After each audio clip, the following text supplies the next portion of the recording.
For everything that Seattle has come to symbolize about the Great Northwest, add one more.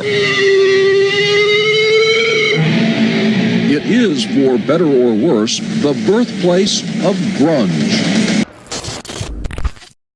The artists I've covered have been global superstars and rock stars who suffered tragic lives.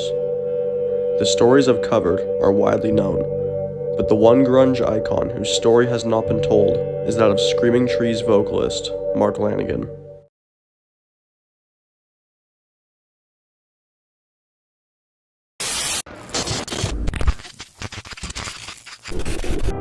Scott Weiland, one of rock's most distinctive voices, has died. Shatterhand was found dead in the band's tour bus in New Orleans on Saturday afternoon. Mark Lanegan has died at the age of 57. Andrew Wood was pronounced dead from complications resulting from a drug overdose. Layne Staley was found dead in his Seattle home on Friday. Mark Lanegan was born on November 25, 1964, in Ellensburg, Washington. Lanegan came from a family of, quote, criminals, convicts, and hillbillies. Lanegan's mom was a school teacher, and his father was a carpenter. His mother was supposedly verbally abusive. Mark turned to petty theft in his teens and frequently stole from kids at his school. In his own words, quote, the only period of the day I didn't steal was during my gym class. Mark traded in all of his comic books for records after finding his love of punk music. Lanegan was also an alcoholic from an early age.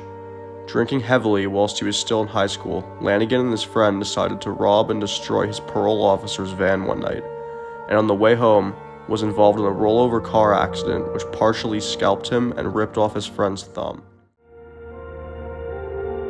After Lanegan was released, his legs were crushed by a tractor in a freak accident, permanently damaging his legs. His girlfriend left him for her manager at her work, and he had reached rock bottom. Mark got a job as an under-the-table debt collector, retrieving stereos and VCRs from customers who did not pay back the money. Lanegan recorded his first ever demo during this time with his brother's friend, who wrote his music. Mark then joined his friend's band, mustering up the courage to perform vocals. They named their band after a guitar pedal, the Screaming Tree. 6 months after starting, the band recorded their first demo, called Other Worlds.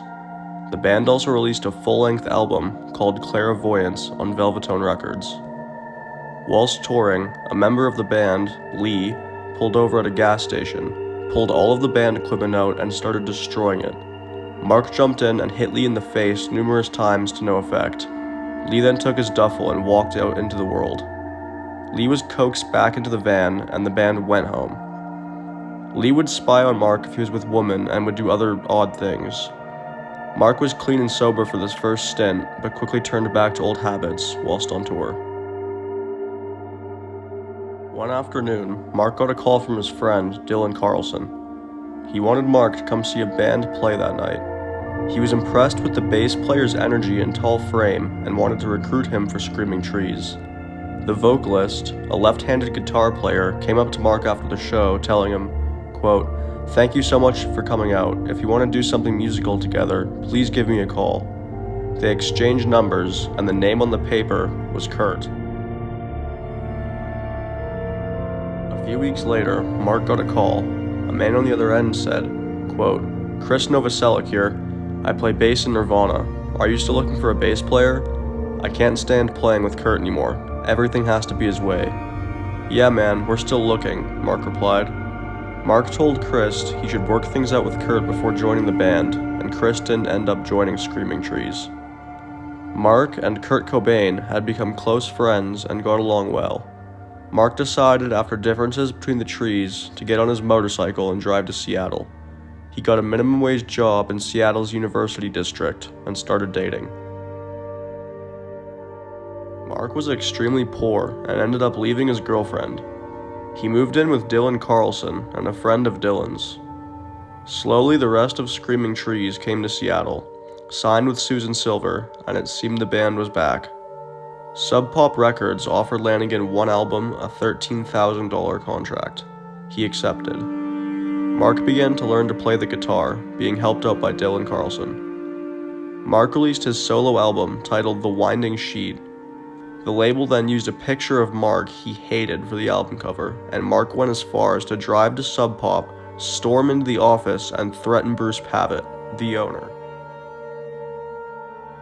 While on tour with the Trees, the band were involved in a rollover car accident which led Mark to start smoking and drinking again due to the pain.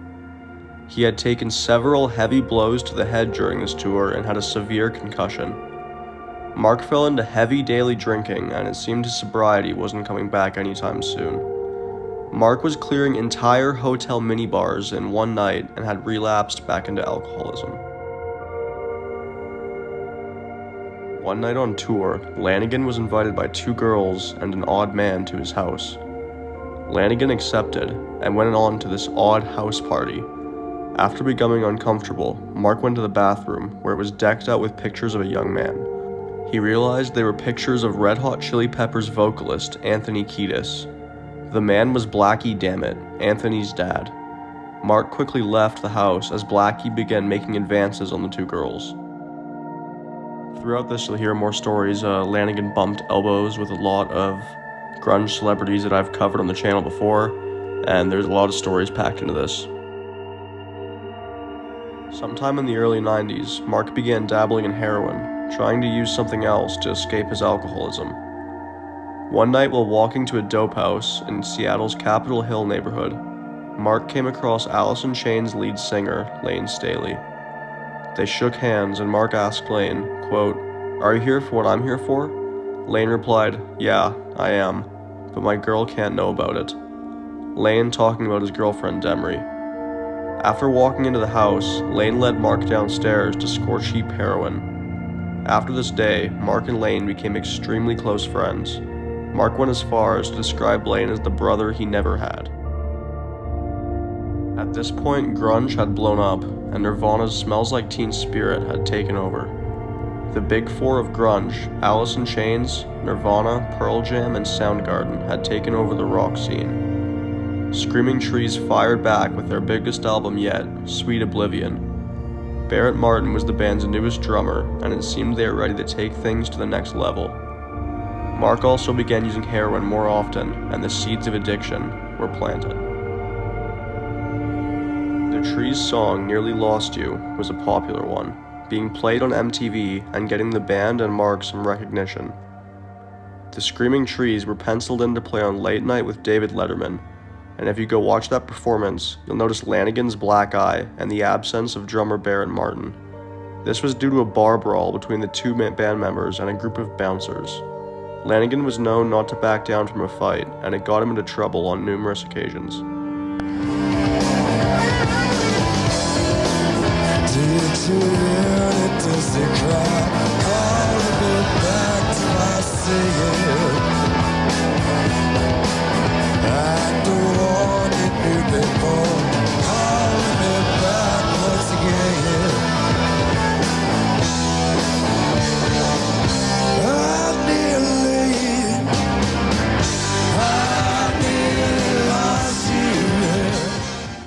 In 1992, the Screaming Trees shared a tour with Alice in Chains. Lanegan recalls, quote, "It was an insane, dark drug, alcohol-fueled frat party, with Mark and Layne doing whatever drugs they could get their hands on, heroin, cocaine, painkillers, etc. Mark actually talked about this in his audiobook, and I'm going to play a section of that right now. November of 1992, we began another 2-month tour of the States. This time playing in the middle slot on a bill with Seattle band Grunt Truck opening and Alice in Chains headlining. Offstage, it was an insane, dark, drug and alcohol-fueled frat party from start to finish, with Layne and I raising hell, behaving like teenagers, staying up for days on end. We partook of whatever drugs came our way, heroin, cocaine, painkillers, anything. On one particularly pleasing night, Alice in Chains bassist Mike Starr pulled Layne and me aside. "This chick I was hanging out with gave me this and told me you guys might want it." He pulled a large bottle out of his coat. "She said it's called Dilaudid." Layne and I both grabbed for it at the same time while trying not to look too eager. "Thanks, Mike. Yeah, we can probably find something to do with it. We spent several days shooting the Dilaudid in a hazy bliss. When it was gone, we resumed drinking like madmen until we were able to get our hands on some opiates again. On this tour, Mark and Layne partied with the rap group House of Pain, and the party raged on. During the tour, Mark noticed a tightness and heat coming from the crook of his arm where he had shot up days previous. By the time the bus reached Quebec, Mark's arm was twice its normal size, flaming hot and bright red. The doctor told Mark that he had a severe blood infection and would likely lose his arm. Layne came to visit Mark in the hospital and broke into tears when he saw Mark's arm. Miraculously, after 8 days, Mark was released and kept his arm. On the tour bus driving to Montreal that night, I noticed a slight tightness and heat in the crook of my arm where I had injected the dope in Philly. By the time we arrived in Quebec, my entire arm was swollen twice its normal size, flaming hot and apple red. My road manager first took me to see a doctor in a seedy medical building. The moment I took off my shirt, the doctor said, "You have to go to the hospital immediately. You have a blood infection. You'll be lucky if you don't lose that arm." Later, on a gurney in the basement hallway of the French-speaking hospital, a doctor hooked me up to IV antibiotics. With a ballpoint pen, he drew a line around the inflamed scarlet area from my shoulder to my wrist and said, "I'm going to come back and check in 12 hours. If the redness has gone outside the line, I'm afraid we're going to have to amputate your arm at the shoulder." At the show that night, Layne got up on stage with the Trees to sing some of my songs in my absence.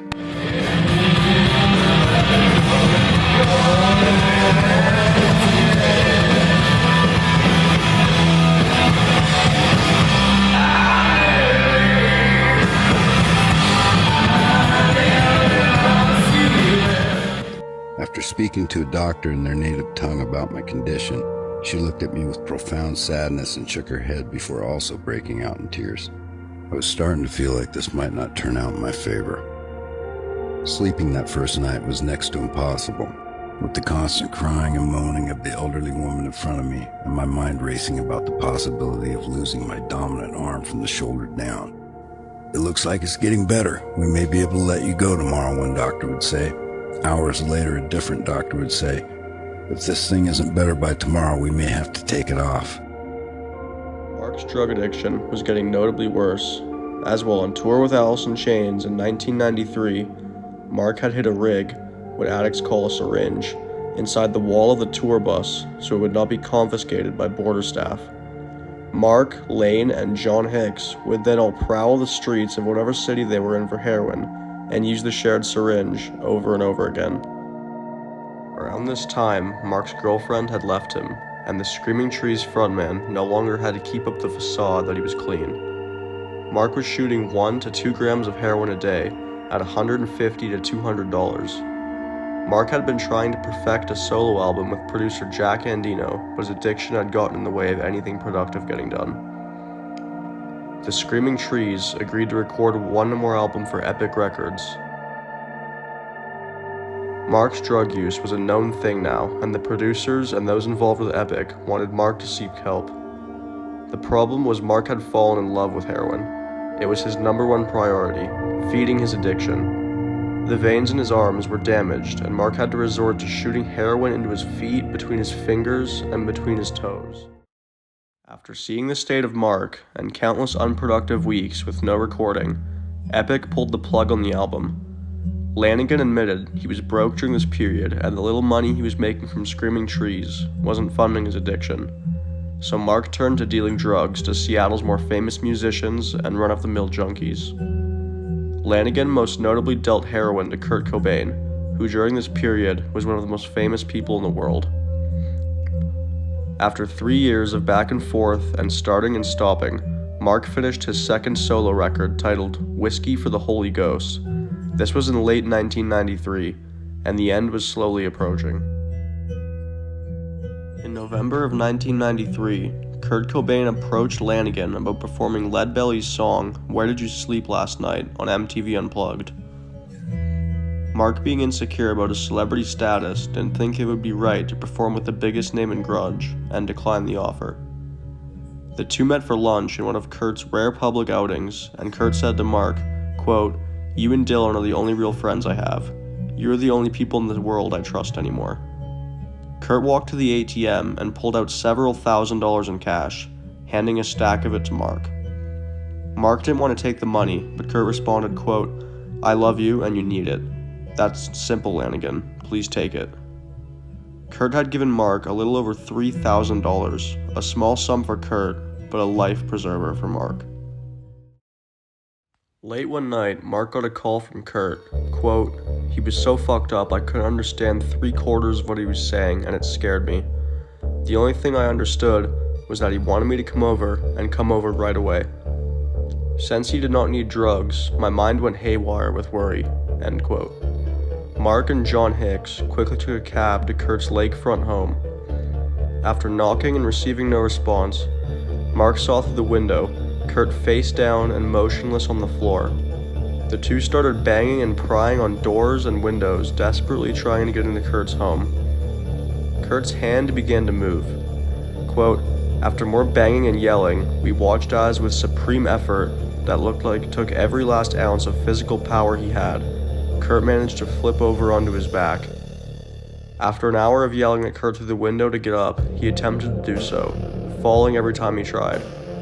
Kurt then began crawling towards the front door, where he managed to unlock the door and the two rushed in. The two stayed the entire night, making sure he didn't once again overdose on heroin. In early April of 1994, Mark was at his condo when the phone rang. He let it go to voicemail and heard a quote, "Hey man, it's Kurt. I'm back in town. What are you doing? Come over and listen to records with me." Mark knew he wasn't going. The turmoil between Kurt and Courtney had reached a breaking point, and Mark didn't want to stick around for another awkward argument between the two. Kurt called 2 more times that afternoon, to no response from Mark. Later that day, Rosemary Carroll, Kurt and Mark's entertainment lawyer, called Mark and simply said, quote, "Mark, if you know where Kurt is, tell me now." Mark denied knowing where Kurt was, and Rosemary Carroll told Mark about the situation. Lanegan then attempted to call Kurt numerous times with no response. Their mutual friends called him, no response. The next day, Dylan Carlson asked Mark to tag along while checking the nearby dope houses for Kurt. Tom Grant, a private investigator hired by Courtney Love, picked the 2 men up and they began to search. They searched his house as well. At one point, Mark left the house to smoke a cigarette, standing by the staircase that led to Kurt's greenhouse. Mark thought about going up there, but didn't. Days later, Mark heard the news that Kurt's body had been found in the greenhouse. The estimated time of death was the same time the trio was at the house looking for Kurt. Mark was utterly devastated and held a lot of self-resentment over the situation. During this time, Mark met the bassist for Courtney Love's band Hole, Kristen Pfaff. The two took a liking to each other, and Kristen called Mark one day saying, quote, "I'm thinking about you, man. I want to hang out. I want to date you. What do you think about that?"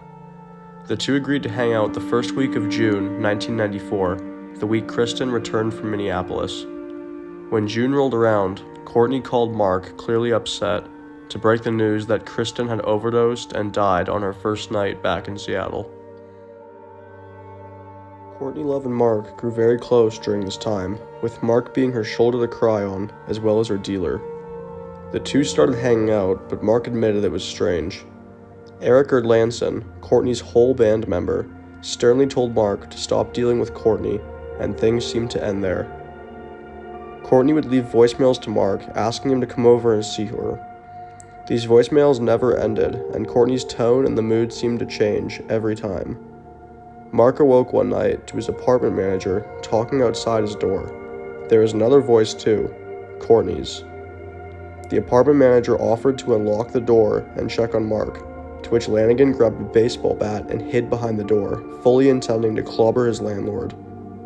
Courtney's voice then echoed, quote, "Well, I'm sure he's okay, let's not invade his privacy," and the two left. Mark cut ties with Courtney after this event. Mark got buzzed from his front door one afternoon. He opened it and saw to his shock Layne.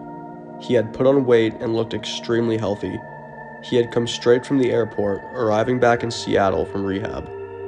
The first thing Layne uttered was, quote, "Hey bro, you got anything on you?" referring to drugs. Mark was taken aback by this. Layne followed up with, quote, "All I thought about the whole time was getting out and getting high. I never wanted to quit. I only did it to make everyone happy and shut them up."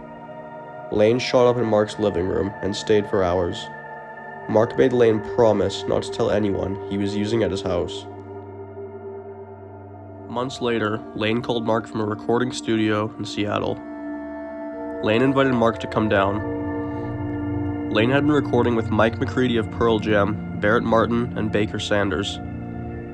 Once arriving at the studio, Layne invited Mark into the control room and said, quote, "Let's write a song. You write a line, then I'll write one, and we'll just do it like that." The two put together a song and instantly started to record vocals for it. This song was the Mad Season hit Long Gone Day.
Mark went home, and to his surprise, they kept the song on the album.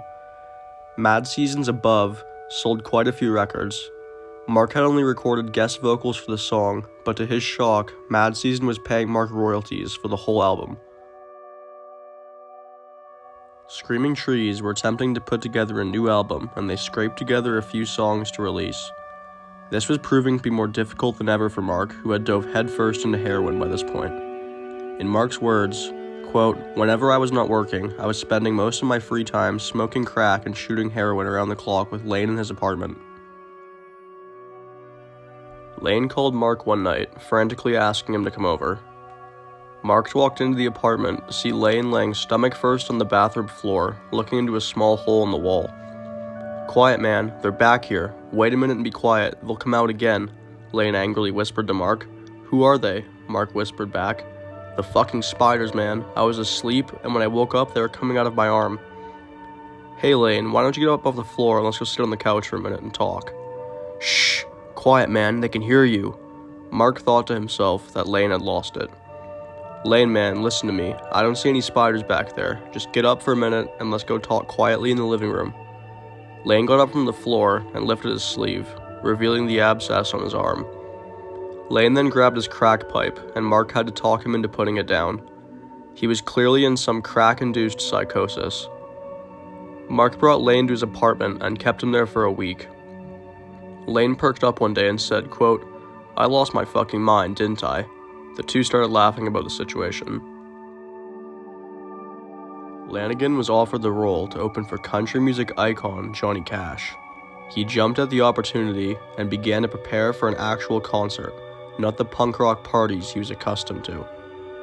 Lanegan opened for Cash one night when he noticed the man in black at the side of the stage. "Hello, I'm Johnny Cash," he said, shaking Mark's hand.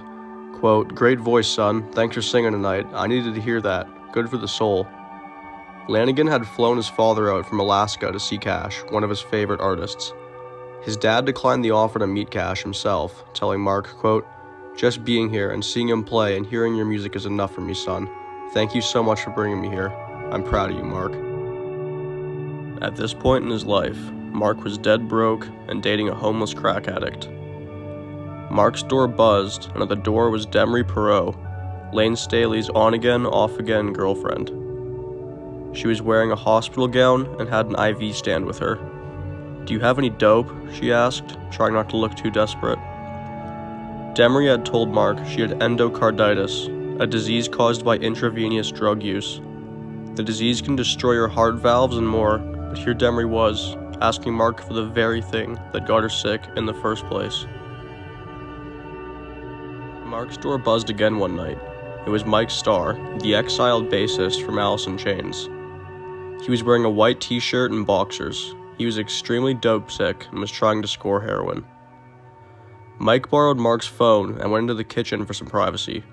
Mark, however, eavesdropped on the conversation, hearing, quote, "He's got crack, that's all I know.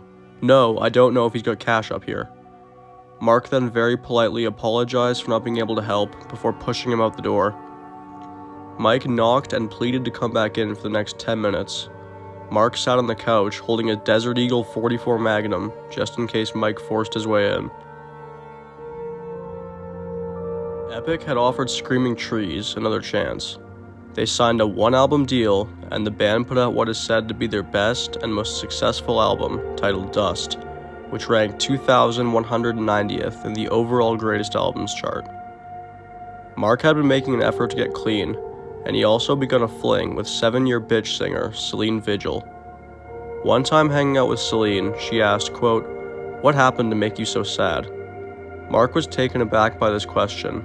Mark explained it as, quote, "My mind spent a quick minute going down the long list of damage I'd done to not only innocent people I hardly knew, but also those I'd known not at all, but who had suffered the misfortune of crossing my path. I shut my eyes. I'd been such a negative, toxic influence. I thought of all the things I did and did not do that hurt people I'd loved the most, especially those I'd lost. In a rare instance of raw, open vulnerability, I started to cry. She held on to me tightly as tears streamed out of my unopenable, burning eyes." Mark had agreed to fly to see his family around Christmas time that year. Mark, who had shockingly stayed clean since his relationship with Selene began, had finally broken.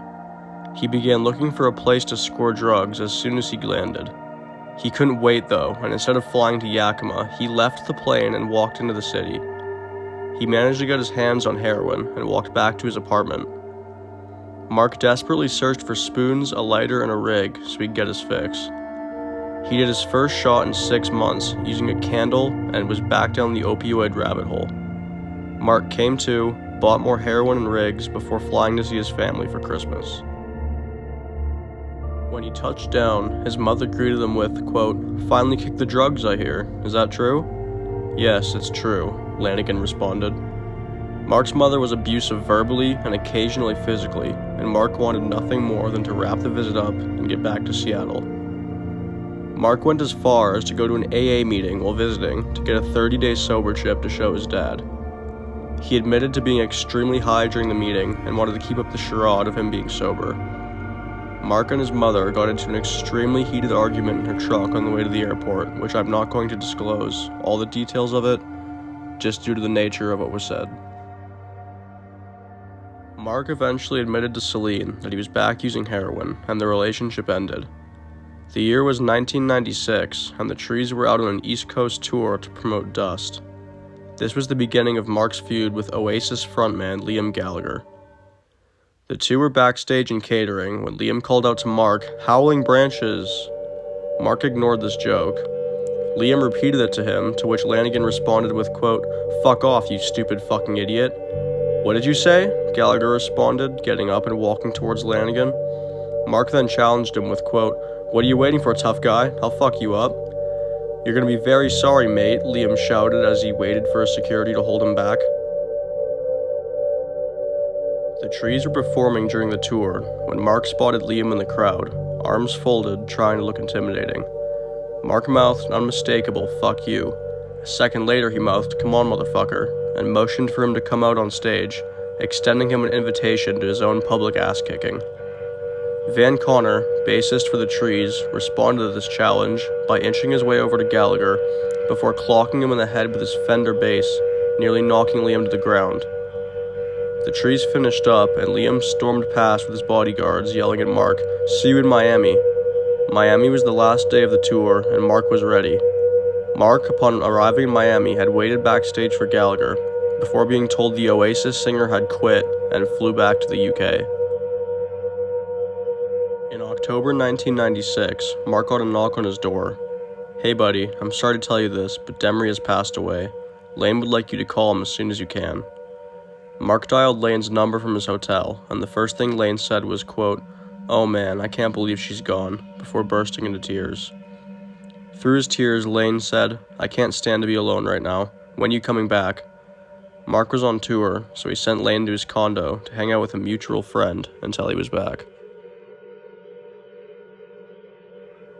Layne lived with Mark for a few months after Demri's passing in late 1996, before moving into his condo in the University District. Mark had reached rock bottom. He was dead broke, to the point that power and heat were shut off in his apartment. He would cook his heroin using a propane burner or a candle, his addiction the only thing he had time for. Mark awoke one morning to a man at his door shouting, "Seattle Police Department!" The jig was up. Mark had been dealing out of his apartment for years at this point, and had finally caught up to him. "I'm not here to bust you for whatever you're doing up in this place. I'm here to talk to you about a stolen laptop you pawned a couple of weeks ago. I just need to get a statement from you about it." The cop continued, grilling Mark until finally giving him an ultimatum: go to rehab or leave town. Mark chose rehab and checked himself in before checking himself out hours later in a half-hearted attempt at getting sober. Mark had finally been evicted from his apartment and was homeless, all his possessions being sold to buy heroin. Mark tells of sleeping on couches, under bridges, and even in dumpsters, going to show how far addiction had ruined him. Mark describes himself as being, quote, "skeleton thin with a huge beard, long dreaded hair, and greasy, unwashed clothes, still wearing a pair of leather pants he bought months ago." Mark would frequently call the Screaming Trees accountant asking for royalties that were either already paid or didn't exist. When one day his father rolled up in a rental car. "Hey son, I thought I'd come stay with you for a few weeks." Mark told him he couldn't have visitors at the moment and brushed him off. Mark remembered his mother was in Seattle at the time. He walked to the house she was staying at. After not speaking for years, he simply asked for money, to which she flatly refused. She did, however, agree to drive him to the other side of the hill. Mark's mother handed him a piece of paper before leaving, the name of a rehab facility. Mark crumpled it up and threw it out without even giving it any thought. Mark was now a homeless, drug-addicted street dealer who was going by the alias Red, selling and using whatever he could get his hands on. The talented and charismatic singer from the grunge era was gone. Mark was in trouble. He sold for a bigger dealer named Ronnie, who now wanted to kill him due to the fact he had been stealing what he owed. Mark had absolutely nothing left. Courtney Love had reached out to a friend of Mark's after years of no contact. She wanted Mark to go to a rehab facility for disgruntled singers in Los Angeles. Mark didn't care about the rehab though. He knew if he stayed in Seattle, it was only a matter of time before something bad happened. He planned to get to Los Angeles and hit the streets again. However, Mark decided to go to the rehab facility. He was then sent to a hospital for detox. Mark was led to a room, and he shockingly stayed there. Mark, now sporting clean short hair and clean clothes, had accepted help for the first time in his life. Quote, "My manic laughter turned instantly into uncontrollable sobbing. I hadn't cried in a long time. It felt as though the tears were being ripped from inside whatever I had that passed for a soul, clawed out from that lifelong aching place." Mark lived in a sober living home for over a year before receiving an offer to live in and take care of Guns N' Roses bass player Duff McKagan's houses. With the Screaming Trees disbanding officially in 2000, Mark was invited to join a new band, Queens of the Stone Age. One night whilst in a Holiday Inn, Mark received a phone call from his former accountant. "Mark, I have some terrible news." "Layne?" Mark replied. "Yes, honey, he's gone." It was a call he expected, but nonetheless broke him. After gaining sobriety, Mark relapsed in both 2004 and 2006, but managed to bounce back and stay sober. Years later, Lanegan met his wife, Shelley Bryan, and the couple decided to move to Killarney, Ireland in 2020. In March of 2021, Lanegan caught COVID-19 and nearly died. This battle with COVID left him temporarily deaf, unable to walk, and in and out of a coma for several months. When Lanegan awoke, he thanked fans and friends for the support and returned home. On February 22, 2022, Mark Lanegan died in his home in Ireland. He was 57 years old. No cause of death was and has yet to be revealed, but Courtney Love described it as the long version of COVID-19. Mark Lanegan, the former Screaming Trees singer and ex-member of Queens of the Stone Age, has died at the age of 57. Lanegan's publicist confirmed the singer's death in a statement today, February 22nd. Our beloved friend Mark Lanegan passed away this morning at his home in Killarney, Ireland, the message read. A beloved singer, songwriter, author, and musician, he was 57 and is survived by his wife Shelley. No other information is available at this time. The family asks everyone to respect their privacy at this time. In 2020, Lanegan was hospitalized with COVID-19. He slipped in and out of a coma and was given little hope of survival, according to a synopsis from his book Double in a Coma, which was published in the UK last year. Mark Lanegan is one of the forgotten pioneers of an era we all know and love. Lanegan played a huge part in the Seattle scene, and it's genuinely a shame he doesn't get the credit he's owed. Lanegan was one of the sole survivors of the 90s Seattle scene and was able to gain sobriety and pass away in his own home. Lanegan will go down as one of the godfathers of grunge and a legend in rock history.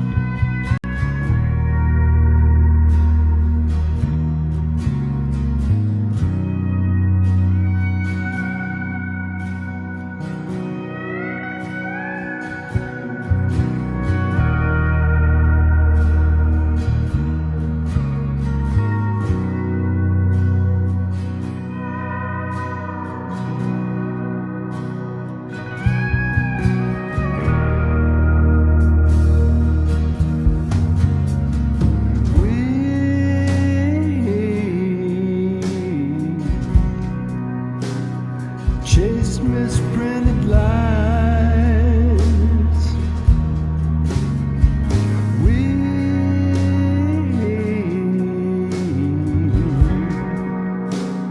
face the path of time, and yet I fight this battle all alone.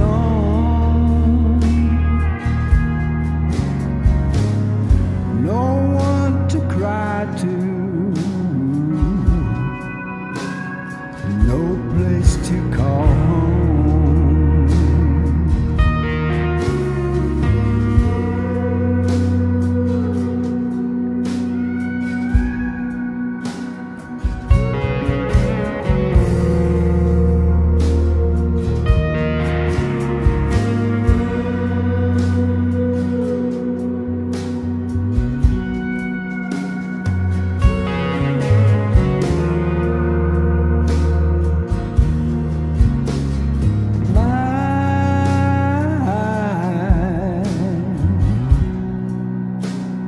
Gift of self is raised.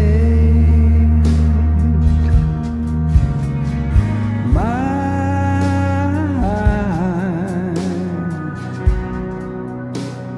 privacy is raised, and yet I find